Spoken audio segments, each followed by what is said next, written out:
So describe or explain the atmosphere at the Conference Indoor Championships and why it's the perfect atmosphere to compete in. Yeah, we've had it other places. We've had it in my time here. We've had it at Ocean Breeze. We've had it at the Armory. We've had it at New Balance. And it's always the best in here because it's probably the right size, 3,000 people. It's, as you guys could hear today, it's loud, it's intense, you can hear everything. It's really this is a perfect venue for it. And the atmosphere, I think for all the teams, not just ours, was fabulous today. So now to go into the women's teams, let us know how you're feeling or what your thoughts are after the first day of the America East Indoor Track and Field. Yeah, I thought our women competed really hard. I mean, we're very young, so it makes it exceedingly more difficult, at a venue like this and a championship like this. It makes it a little bit harder, but they competed their ass off. I mean, we had a bunch of PRs today. Fleur won, obviously. Did any of them stand out? Yeah, I mean, obviously Fleur winning the multi, which her goal was freshman year.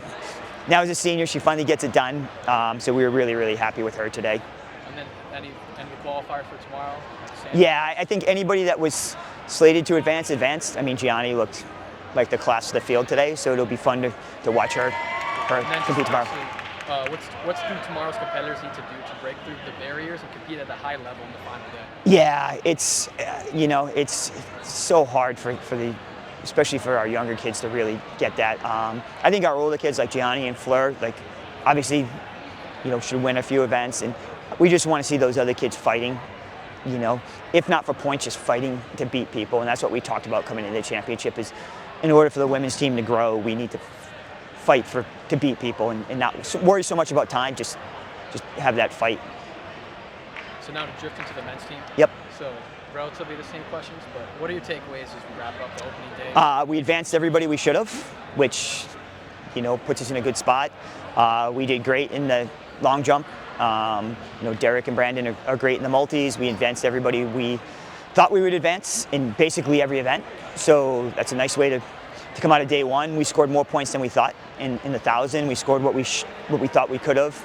In the 3K, we ran well in the DMR. The men are poised to compete for a championship tomorrow. Day one is more about survival, and getting kids to day two. And we have everybody healthy for day two, so we just have to compete the same way tomorrow. And chips fall where they fall, but we'll be there with everybody else. So hopefully things fall our way. And then with Andrew and Isaac performing top level today, any comments on that? Yeah, I mean, Isaac is special when it comes down to a finish of a race. The guys on my team thought he would win, and he wasn't seated in the top 3 or 4, and they thought he was going to take the championship. And he's just, when it comes to the last 200 or 300 a race, if you're with him, you better be ready to rock and roll because he's gonna do some damage. And then in the 1K, all 4 of those guys ran outstanding. We had a couple freshmen in there, guys that have never scored before, and score 4 of the 8 spots. I think 4 of the top 6. That's a crazy good day for them in the 1,000. And then just like we had mentioned, some of them obviously are qualifying for tomorrow. What's it going to take for them to obviously push through their limits and compete at a high level? Honestly, if they do what they did today, if they can repeat that performance, we'll be in good shape. We'll be right there with any other team that's here.